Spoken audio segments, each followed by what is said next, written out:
Pernahkah kamu bertanya-tanya mengapa ada orang yang tetap tersenyum dan bersyukur meski menghadapi tantangan berat? Di satu sisi, kita melihat filosofi Stoik kuno yang mengajarkan ketenangan batin melalui pengendalian pikiran. Di sisi lain, Al-Quran dan ajaran Islam mendorong kita untuk senantiasa bersyukur kepada Allah SWT. Dalam video kali ini, kita akan menyelami bagaimana kedua pendekatan ini bersinergi untuk menumbuhkan rasa syukur mendalam dalam hati, apapun kondisi yang kita hadapi. Bagian 1.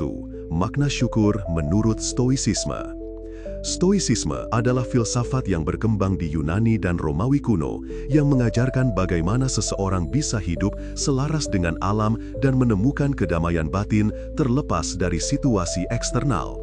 Salah satu pilar penting dalam Stoicisme adalah kemampuan untuk menghargai saat ini dan mensyukuri apa yang ada tanpa terjebak pada keinginan yang tak berujung.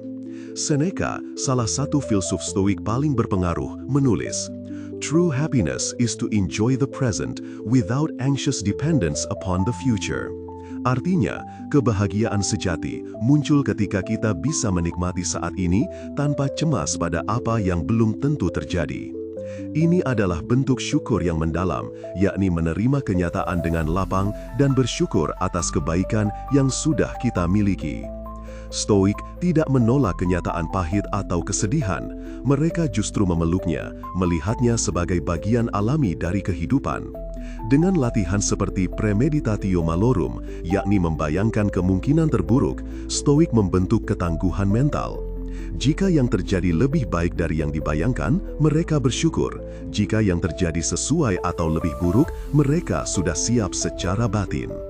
Seorang Stoik setiap pagi akan bersyukur untuk hal-hal sederhana, udara yang bisa dihirup, kesehatan tubuh, sinar matahari, bahkan rasa sakit yang mengingatkan bahwa kita masih hidup. Tidak ada hal yang terlalu kecil untuk disyukuri. Bagian 2. Syukur dalam perspektif Al-Quran dan Hadis. Dalam Islam, syukur memiliki posisi yang sangat tinggi. Allah SWT secara eksplisit menyatakan dalam Al-Quran, "Jika kamu bersyukur, pasti kami akan menambah nikmat kepadamu. Tetapi jika kamu mengingkari nikmatku, maka sesungguhnya azabku sangat pedih."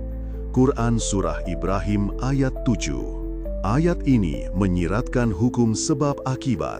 Syukur membawa tambahan nikmat, sementara kufur membawa konsekuensi yang berat.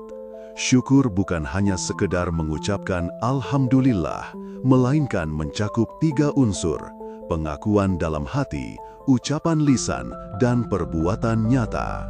Rasulullah Shallallahu Alaihi Wasallam juga menekankan pentingnya syukur.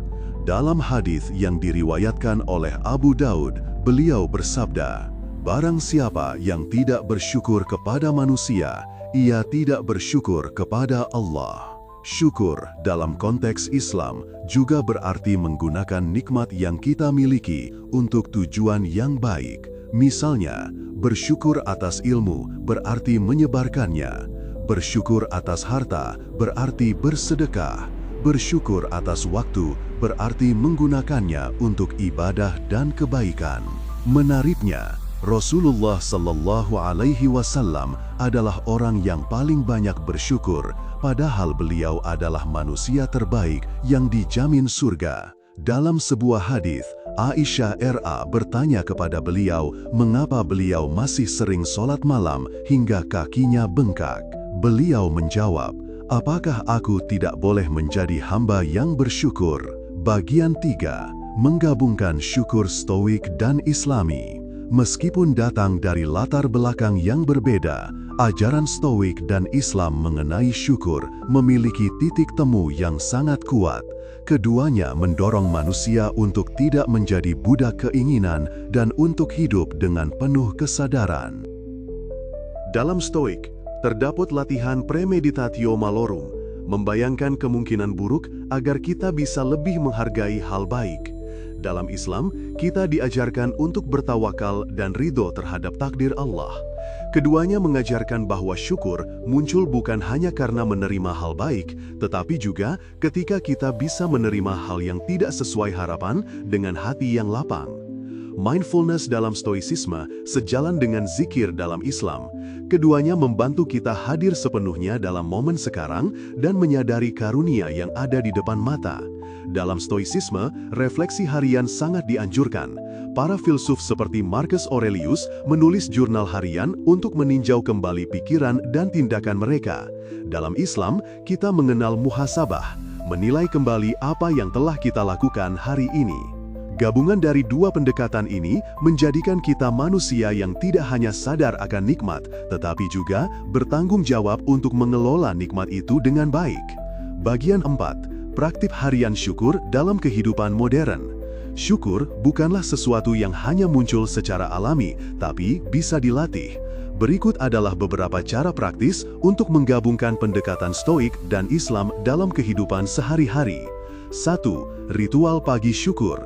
Bangun pagi dan ucapkan Alhamdulillah sebagai bentuk penghargaan atas kehidupan. Ambil waktu 2-5 menit untuk menulis 3 hal yang kamu syukuri. Bisa berupa hal kecil seperti tidur nyenyak, kopi hangat, atau udara segar. Bacalah Qs Al-Baqarah 152, maka ingatlah aku, niscaya aku ingat pula. 2. Meditasi syukur stoik. Latih premeditatio bonorum, membayangkan semua hal baik dalam hidupmu. Rasakan betapa berharganya nikmat itu.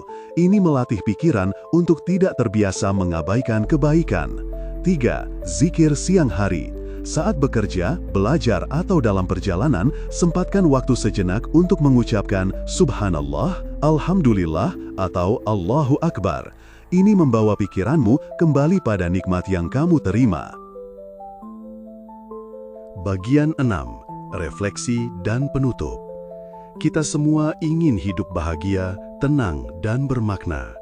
Namun seringkali kita mencari kebahagiaan di luar diri, di benda, pencapaian, atau pengakuan. Padahal, kebahagiaan sejati dimulai dari hati yang bersyukur. Dari Stoik, kita belajar tentang kekuatan pikiran dan latihan batin. Dari Islam, kita belajar bahwa syukur mengundang rahmat Allah dan memperkuat hubungan kita dengannya. Gabungkan keduanya dan kita punya panduan hidup yang lengkap, pikiran yang tangguh, dan hati yang terhubung dengan Tuhan. Mari mulai hari ini dengan latihan syukur. Tidak perlu menunggu momen besar. Bersyukurlah untuk napas yang masih mengalir, untuk senyum orang terdekat, dan untuk setiap tantangan yang mendewasakan. Karena sejatinya, hati yang bersyukur adalah hati yang paling kaya. Jika video ini bermanfaat, jangan lupa like, subscribe, dan bagikan kepada teman-temanmu. Tulis di komentar hal apa yang paling kamu syukuri hari ini. Siapa tahu syukurmu bisa menjadi inspirasi bagi orang lain. Sampai jumpa di video berikutnya. Semoga Allah menjadikan kita hamba yang selalu bersyukur dan diberi ketenangan dalam setiap keadaan. Wassalamualaikum warahmatullahi wabarakatuh.